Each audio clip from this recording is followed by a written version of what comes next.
പറ എന്ത് വേണ്ടേ? മൂന്ന് ചായ. മൂന്ന് ചായ കഴിക്കാൻ വേണം? കഴിക്കാൻ വേണോ?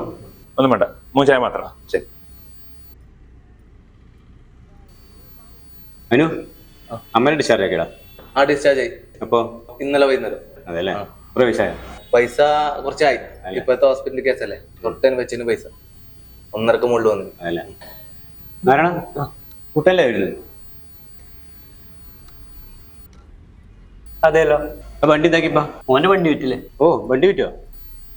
അനു, ഞാൻ കുട്ടനോട് കൊണ്ടുവരണ്ടാ.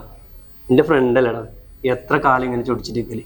എന്ത് ഫ്രണ്ട്? എന്റെ ഫ്രണ്ട് ഒന്നല്ലോ നാരണ്ട. എന്റെ അമ്മയുടെ ഹോസ്പിറ്റലിൽ കിടക്കുമ്പോ ഒരു ദിവസം തിരിഞ്ഞു നോക്കിട്ടാ അങ്ങനത്തവനോട് ഞാൻ എന്തിനു കൊണ്ടുവന്ന്? ആ സമയത്ത് ഓൻ എന്തെങ്കിലും തിരക്കുണ്ടായിട്ടുണ്ടാവും. എന്ത് തിരക്ക്? ഹോസ്പിറ്റലിൽ വരുന്നതിന് തിരക്കാ.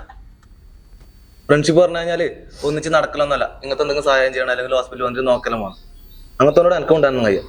അങ്ങനല്ല, ഞാൻ പറഞ്ഞൊന്നുമില്ല. ആ, നിങ്ങൾ പറഞ്ഞു പറ്റുമെങ്കിലും ഒന്ന് എനിക്കയ്യ.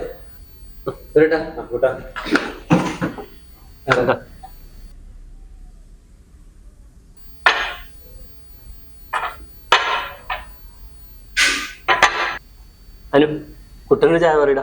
ഒരു ചായയും കൂടെ കേട്ടാ. ചേട്ടാ, എന്റെ കണക്കിൽ കൂട്ടണ്ട. അങ്ങനെ കണ്ടോന്ന് ചാനൽ കൊടുക്കാൻ എനിക്ക് ചെയ്യാറുണ്ട. എന്റെ പൈസ ഇല്ല. നീ എന്തിയാ അറിയണ്ടേ ഈ പറയുന്നേ? നിനക്ക് മനുഷ്യത്വം എന്ന് പറഞ്ഞ സാധനമില്ലേ? ഒരു ചായയുടെ കണക്ക് പറയണ്ട, അത് ഓനോട്. നിന്റെ അമ്മ ഹോസ്പിറ്റലിൽ കിടന്നിട്ടാകുമ്പോ ഡിസ്ചാർജ് ആക്കാൻ ആരുടെ പൈസ നീ? അത് നിങ്ങൾ തന്നല്ലേ? ഞാൻ തന്നതാ. എന്റെയും വീടുന്ന പൈസ. പിന്നെ അത് ഈ പാവത്തിന്റെ ബൈക്ക് വെച്ചിട്ടാണത്.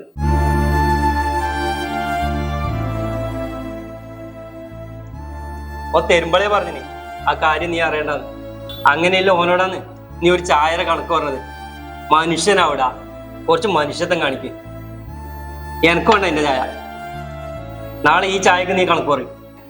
ആട്ടാ, എനിക്ക് ചായ വേണ്ടായിരുന്നു. എനിക്ക് വേണ്ടിട്ട് നിങ്ങൾ തമ്മിൽ ഞാൻ പോണം.